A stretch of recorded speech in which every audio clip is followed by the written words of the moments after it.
up is our office broker, Dave Volk. Dave is an office and investment properties broker in Tucson. He's been doing it for the last 30 years. He's a SIOR over the last 12 years. Dave Volk has sold or leased over 4 million feet of commercial space, including Tucson's largest office building. He enjoys tackling his clients' most difficult and complex real estate issues, and his clients have ranged from many of the Fortune 100 to numerous local nonprofits. Dave. Anyways, so thanks for having me up here. And I was teasing Jesse. He asked me a couple weeks ago if I'd do this, and I said sure, because that way I can come and find out who exactly at the group does not have a place in San Diego, and I can memorize their faces. And whoever's gone right now, I'll be sucking up to. So forgive me. I'm apologizing now if I don't sit next to you guys for the rest of the year, but I want to be out there next year. No, they asked me to speak about the office market. Bruce teased me. He said you could just print up your notes from the 2012 speech, and I bet you the audience won't even know this. And that actually kind of led me to what I'm going to talk about a little bit, which is I do think things have changed a lot in the last 5 to 7 years. What you're supposed to do, they give you a handout that says, show the data and indicate the trends. You know, and yeah, the trends. And so I thought, okay, let's skip that slide because I can't figure that one out. And instead I went into our archives, and this is actually something I put together. I actually did prepare for this. This is the last 30 years of vacancy in Tucson, in the office market. And this makes sense, at least. You can see it goes up and it goes down, and I don't feel so foolish up here pointing at it. And it's really simple. When there's construction, the vacancy goes up, and when you stop construction, vacancy goes down. And if you look at the last few years, it's been flat. That's led a lot of people to say, well, then nothing's happening in Tucson, nothing's changed. But a lot has. First of all, the tenants we deal with they're becoming much more sophisticated.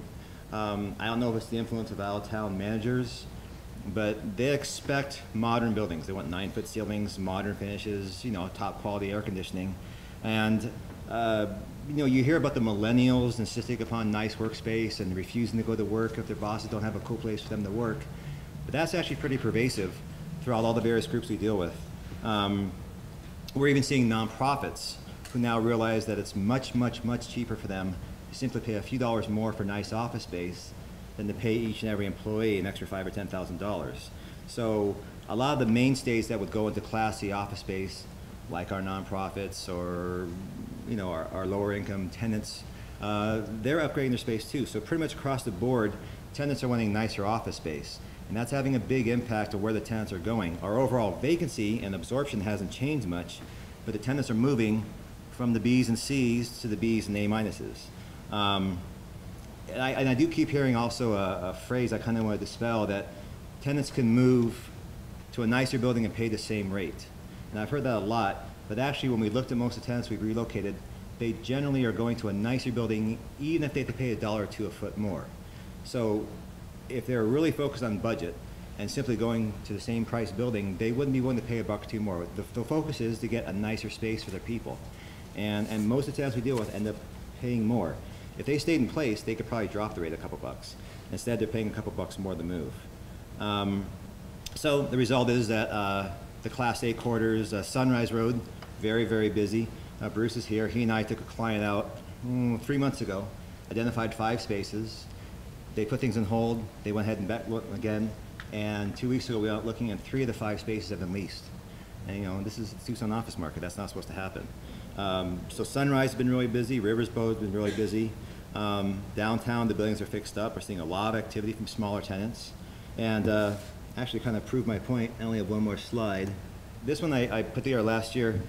This is simply vacancy by year of construction. How old is the building? And the first one is everything from 1900 to 1980, just all the older buildings. Then you have 1980s, 1990s, and 2000 plus.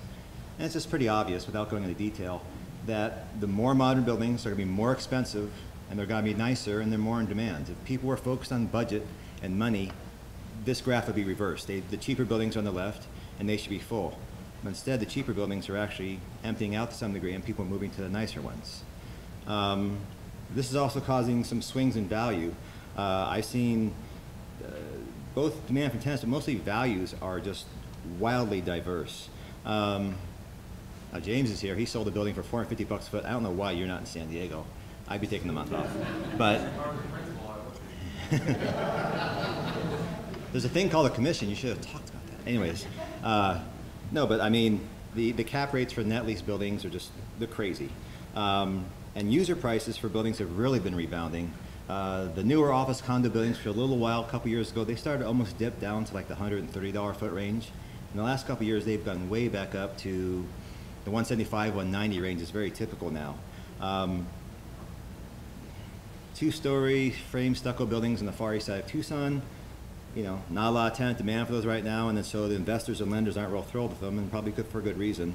And I think you look at 4400 Broadway selling for $65 a foot after they put in new elevators, new roof, new mechanical. They tried to sell Tri-Point at auction, and they couldn't really get anyone to pay anything for it, $50 a foot even. And so there's really a split in the marketplace where there's certain buildings that have a story to tell, and there's demand, and their values are there, and the tenants want them, and certain other buildings that are really sitting there, if they don't have a special story to tell or special demand for the tenants, then they really have kind of a cloudy future. The one exception to that has actually been the medical market. A few years ago, they all told us that the Affordable Care Act was going to decimate any off-campus medical project, especially for small users. Actually, that market's been really stable.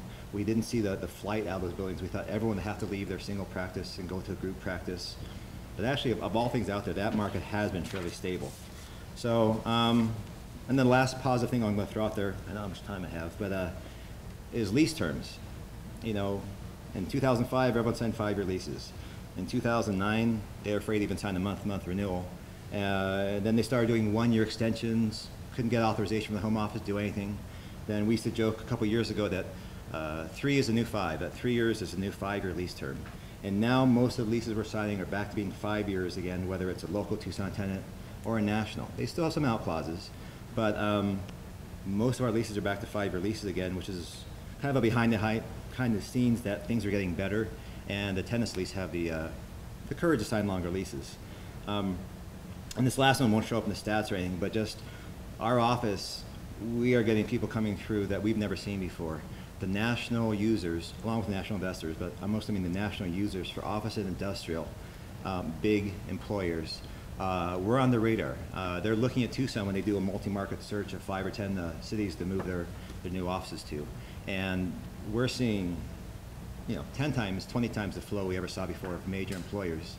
They haven't signed leases yet, but they're taking a hard, serious look at Tucson. I've never seen that level, that quality, that size of people kind of streaming through the office. And so we are really on the radar of a lot of big users. What's the draw today? The draw, he asked what the draw is.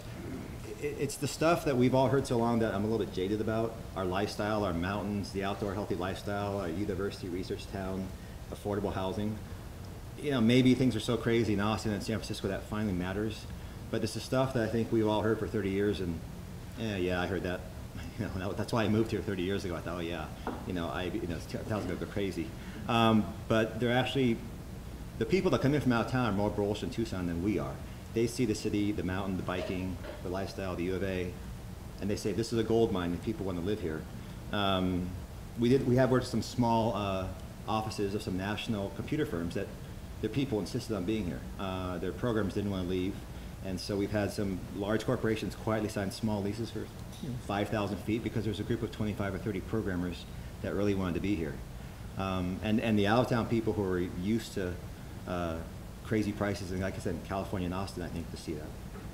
So, anyway, just the basics. Yeah, the basics, but the stuff that I think someone told us 25 years ago, and it never kind of really happened, that exodus from California because of pricing and regulation, I think that some of that stuff is actually about to happen. And then lastly, I think that because of what's happening here, I think this is a really important time. You know, something you could say, this is going to sound stupid. What's happened in the last 7 years is everyone's building has gotten 7 years older. Haha, that sounds stupid, but that's actually really important because we have a couple Class A office project owners who came to us and said, suddenly I have vacancy, I'm not getting the rents I wanted to, and they have not touched their common areas in 30 years. I mean, you walk into a building and the same bathroom and the same lobby floors and walls were there 30 years ago. People have been walking in those floors for 30 years, and the owners are a little surprised that, gee, my activity isn't quite what it was.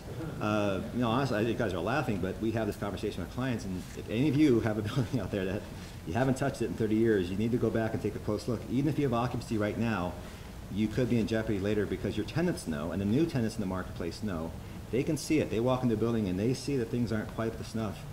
I don't know if all the tenants are watching, Fix My House or reading Architectural Digest, but they're very up now on a properly maintained building with modern finishes, and they can really tell the difference. And so I think just the takeaway for most people, if you have any office clients, is that it's really time to take a hard look, a fresh look, maybe get some fresh eyes in your building. And if you haven't put money into your building, it's really important to know if you should or shouldn't, because some buildings may not, have a great future. But if your building does have a future, you need to put some money in it now before your tenants start finding your project dated and before they start moving out. And that'd probably be the most important thing you could take away from this market right now. But